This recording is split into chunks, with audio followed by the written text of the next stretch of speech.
e vamos falar acerca de alguns assuntos. Primeiramente, teve uma portaria, a portaria 272 de 2016, publicado já no Diário Oficial do Estado. Aliás, nós divulgamos aqui, que caracteriza transgressão de segundo grau a qualquer membro da segurança pública conceder entrevista. Em relação a essa portaria, eu gostaria de ouvir a opinião do Dr. Fernando Ferrer. Ele faz parte da executiva do PMDB também no estado do Ceará e sempre visita aqui a nossa região. Dr. Fernando Ferrer, bom dia, é um prazer recebê-lo mais uma vez aqui no Jornal da Tempo. Bom dia, Tassiano, bom dia aos ouvintes aí da FM Tempo, aos nossos telespectadores aqui do Augusto Barros, aí que está sempre na ativa daqui da imprensa do Cariri, aos nossos telespectadores também aqui do Facebook, estamos ao vivo.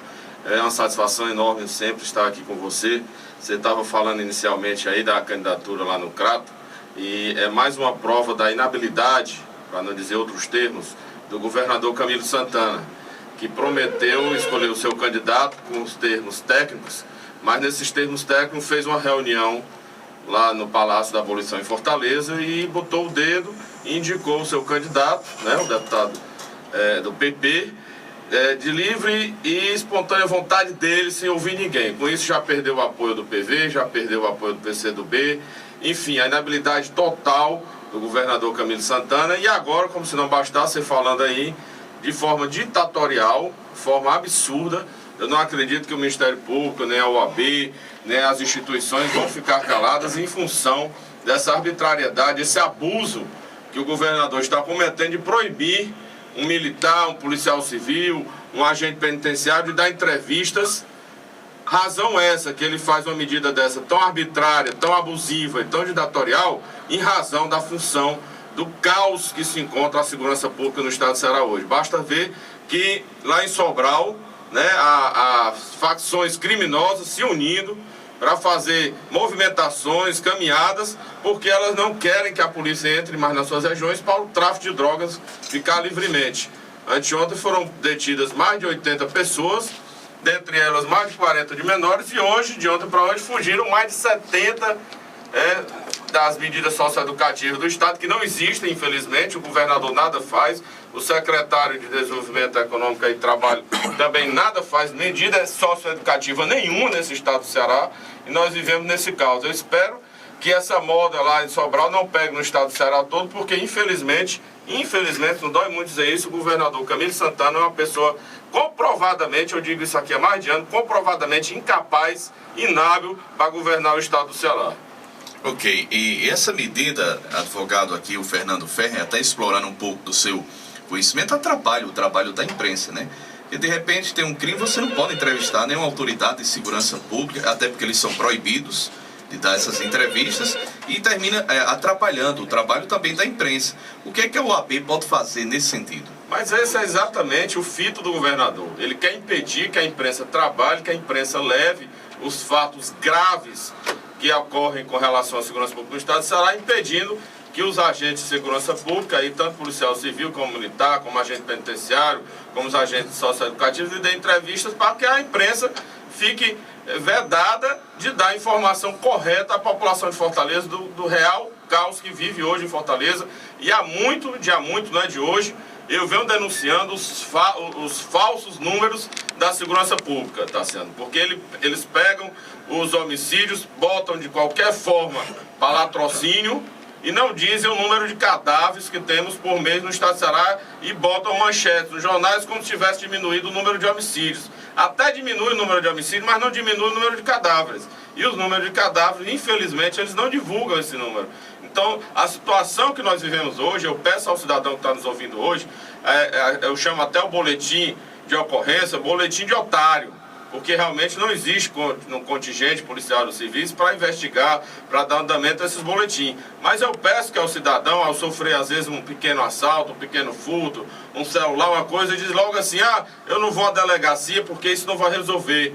Realmente não resolve, porque realmente o estado do Ceará está completamente entregue às baratas. Mas é importante que o cidadão faça esse boletim de otário, infelizmente, para que nós saibamos como os índices de violência são maiores do que esses apresentados pelo Estado, esses números fraudulentos que o Estado apresenta. E tem aquela violência, de repente um cidadão é baleado e morre no hospital.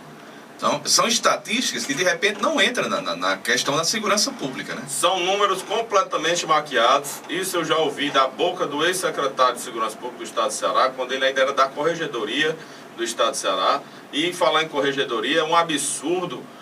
O policial tem que ser valorizado.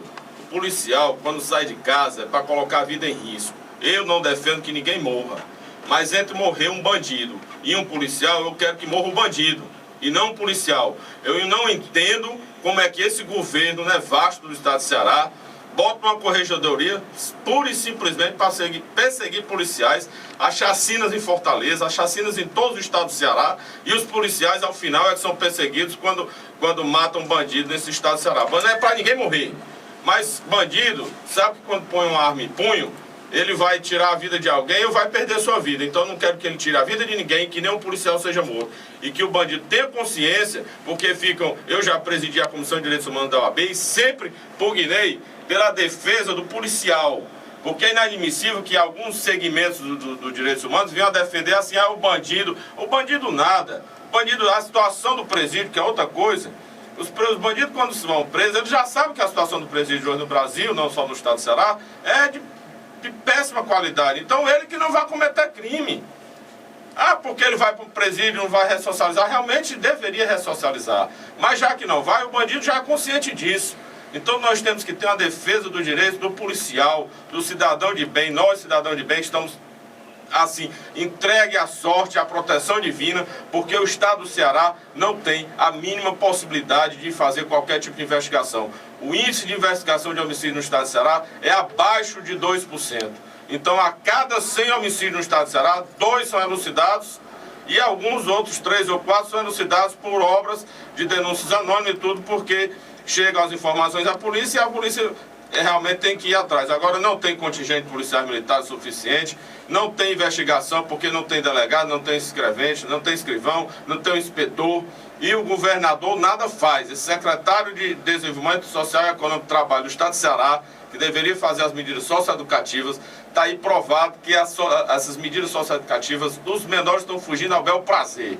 As delegacias estão entregues à bandidagem, porque não tem proteção alguma. E esse governador é inábil, é incompetente e irresponsável. É inadmissível a situação do Estado de Ceará hoje. Para termos ideia, Tassiano, os assaltos aqui, a gente é advogado das empresas, realmente senadores, a Corpo sofreu, todo o Estado de Ceará viu, assaltos, os carros foram implodidos agora. Era isso que eu ia perguntar ao senhor agora. Aí foram implodidos. E teve um assalto ali, Piquet Carneiro, direcionado a Baturité, que um juiz de direito, Roberto Nogueira Feijó, um juiz de direito, que o juiz de direito é o Estado juiz. O Estado juiz. Ontem me deparei com uma ação, ele foi refém dos bandidos, o carro dele foi incendiado, ele foi vítima tanto quanto a Corpus, ou até a Corpus foi mais vítima ainda, porque ele tem sofrido diversos assaltos, ele sofreu um, ele entrou com uma ação contra a empresa. Como se a empresa fosse a responsável pelas ações do bandido. Na própria ação, ele coloca que sofreu tudo isso, o carro dele foi incendiado, aí ele pede para pagar as camisas dele, a mala dele, uma arma dele. Por incrível que pareça, ele pede a franquia de um carro, quando é perda total não existe franquia. Ele pede o seguro do carro antigo, pede o seguro do carro novo e, por incrível que pareça, ainda pede a diferença da compra de um carro, que foi incendiado, para um carro novo que foi mais caro. Como se a empresa tivesse sido responsável por qualquer ato daquele. É inadmissível que um juiz de direito que representa o Estado juiz, entre com uma ação contra outra vítima e não entra com uma ação contra o Estado. O Estado que é responsável por essa calamidade que nós estamos vivendo hoje, pelo esse descaso, o abandono que o governo do Estado de Ceará faz hoje com a segurança pública, e um juiz vem dar um péssimo exemplo dessa natureza. Essa matéria nós estamos dando aqui em primeira mão, porque a ação chegou antes, quando eu estava vindo para cá, para Juazeiro, mas é uma matéria que vai repercutir a nível nacional. Porque é uma aberração jurídica, é um esdrúxulo, é um posicionamento completamente irregular o Estado juiz entrar com uma ação contra a própria vítima, tanto quanto ele. Isso é o que a população precisa saber, o que é que está ocorrendo no Estado de Ceará. Esse governador é inábil até para escolher porque até o próprio partido dele, o PT, foi sonegado no Crato. O candidato é do PP. E as pessoas, os partidários que o apoiaram, sequer foram ouvidos. Então isso não se faz como cidadão, isso não se faz na política, isso não se faz nos partidos. Infelizmente é isso que está ocorrendo no nosso estado do Ceará. E em Fortaleza também, né? O governador já declarou aí várias vezes que o candidato dele é do PDT, que é o atual prefeito Roberto Cláudio. Como é que está a questão das eleições lá na capital do estado, a posição do PMDB? O Vitor Valim afirmou ontem que não pretende mais concorrer à prefeitura de Fortaleza. Como é que estão os entendimentos aí, você que também faz parte dessa área política aí do PMDB? Bom, o governador prova mais uma vez que ele não é PT, ele é o oportunista, ele é aquele que é mais conveniente para ele, seja da época da eleição, seja da época agora atual. Então, realmente, como o Roberto Cláudio, atual prefeito de Fortaleza, o apoiou na eleição passada, ele irá apoiá-lo em detrimento do seu partido. Ou seja, nós não temos partidos no Brasil, porque é caso de expulsão. Eu então que ele peça e saia logo do Partido dos Trabalhadores, deixe o Partido dos Trabalhadores trabalhar com a candidatura própria. E não fique usando a legenda ao bel prazer pelos seus interesses particulares. Isso é inadmissível.